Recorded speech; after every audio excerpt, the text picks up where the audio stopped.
તો જેણે 6000 કરોડના કૌભાંડ આચરાતે બીઝેડ ગ્રુપના સીએ ઋષિત મહેતાના ત્યાં હવે સીઆઈડી તપાસ કરી રહી છે। ઋષિત મહેતા બીઝેડ ગ્રુપના સંભાળી રહ્યા હતા એકાઉન્ટ્સ। હિંમતનગરમાં ઋષિત મહેતાના ઘરે સીઆઈડી દ્વારા તપાસ કરવામાં આવી રહી છે। ગઈકાલ મોડી રાત સુધી હાથ ધરાઈ હતી તપાસ। સીએ ઋષિત મહેતાના ત્યાં વૈભવી કાર પણ જોવા મળી। તો બીઝેડ ગ્રુપના સીએ ઋષિત મહેતાના ત્યાં સીઆઈડીની તપાસ કરવામાં આવી રહી છે।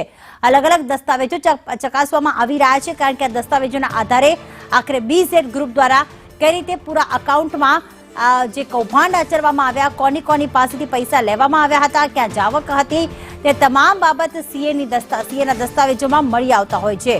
ત્યારે ઋષિત મહેતાના ત્યાં સીઆઈડી દ્વારા તપાસ કરવામાં આવી રહી છે। હિતેશ અમારી સાથે જોડાઈ ગયા છે। હિતેશ, મહાકૌભાંડની સાથે સાથે અન્ય એજન્ટ્સ પણ હતા, કેટલાક માણસો ત્યાં રાખેલા હતા અને હવે સીએના ત્યાં પણ તપાસ કરવામાં આવી રહી છે। કયા કયા દસ્તાવેજો મળી આવ્યા છે, કોઈ વિગત સામે આવી?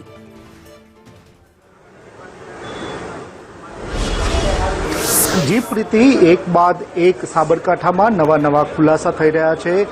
ગઈકાલે જે સીએ રુચિક મહેતા માવીનગર વિસ્તારમાં, હિંમતનગરના પોસ્ટ વિસ્તારમાં જે આવેલી છે મહેતા રુચિક કે એન્ડ કંપની, જે સીએનું કામ કરે છે, જે બીઝેડ ગ્રુપના જે સીઈઓ છે તેમના થકી જે સમગ્ર એકાઉન્ટનું વિભાગનું કરતા હતા અને તે બાબતમાં લઈને સમગ્ર મામલે હાલમાં તેની ગઈકાલે તપાસ કરવામાં આવી હતી અને તે બાબતમાં લઈને આજે તેમને ગાંધીનગર પણ બોલાવવામાં આવ્યા છે અને તેનું જે સીઆઈડી વિભાગ દ્વારા તેડું પણ આવ્યું છે અને તે વૈભવી કારના પણ શોખીન છે। હાલમાં સમગ્ર બાબતમાં ક્યાંક ને ક્યાંક આના કનેક્શન છે, કેટલા પેપર છે કે કઈ બાબતમાં પૈસાની લેવડ દેવડ થઈ છે તે બાબતની સમગ્ર મામલે હાલમાં તપાસનો ધમધમાટ શરૂ કર્યું છે।